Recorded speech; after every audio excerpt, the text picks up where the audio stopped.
قال الله عز وجل إذا زلزلت الأرض زلزالها وأخرجت الأرض أثقالها قال الإنسان ما لها।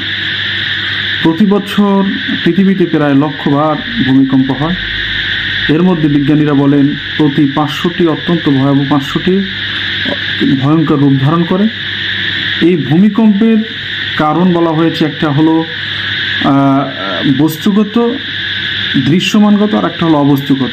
বস্তুগত বলতে বলা হয়েছে, বিজ্ঞানীরা বলেন আগ্নেয়গিরির অগ্নুৎপাত, শিলালিপির ডিসপ্লে, তারপরে জমিনের নিচে অনেক গ্যাস আছে সেগুলি যখন উলটপালট হয়ে যায়, এরকম কিছু প্রাকৃতিক কারণে ভূমিকম্প হয়।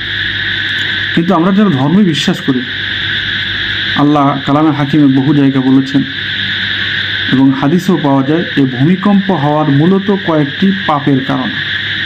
এর মধ্যে অন্যতম হলো জিনা, ব্যভিচার, অবাধ যৌনাচার, তারপরে বিকৃত যৌনাচার। 2 নম্বর হলো গান বাজনা ব্যাপকভাবে বেড়ে যাওয়া, তারপরে পর্দা পুশিদা না থাকা, সমাজে নারীদের থেকে লজ্জা উঠে যাওয়া, বেলজ্জাতি হয়ে যাওয়া, তারপরে মাদক ব্যাপকভাবে সমাজে ছড়িয়ে পড়া।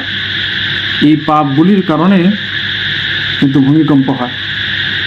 এই গতকাল রাত্রে ভূমিকম্প হয়ে গেল, আমাদের কিন্তু বারবার এই ভূমিকম্প স্মরণ করিয়ে দিচ্ছে পৃথিবীর মানুষেরা পাপের পথ থেকে দূরে সরে যাও, আল্লাহর পথে ফিরে আসো, গুনাহ থেকে নিজেকে রক্ষা করো, আল্লাহমুখী হও, ইবাদতমুখী হও, বেশি বেশি আল্লাহর কাছে তওবা করো, ইস্তেগফার করো, তাহলেই তোমরা আল্লাহর এই আযাব থেকে বাঁচতে পারবে। এছাড়া কিন্তু তোমরা বাঁচতে পারবে না। এই জন্য আমরা আসুন আল্লাহর আযাব থেকে বাঁচার জন্য আমরা আল্লাহর কাছে বেশি বেশি তওবা ইস্তেগফার করি। আল্লাহর জন্য ভূমিকম্প থেকে আমাদের দেশকে, আমাদেরকে, গোটা মুসলিম উম্মাহকে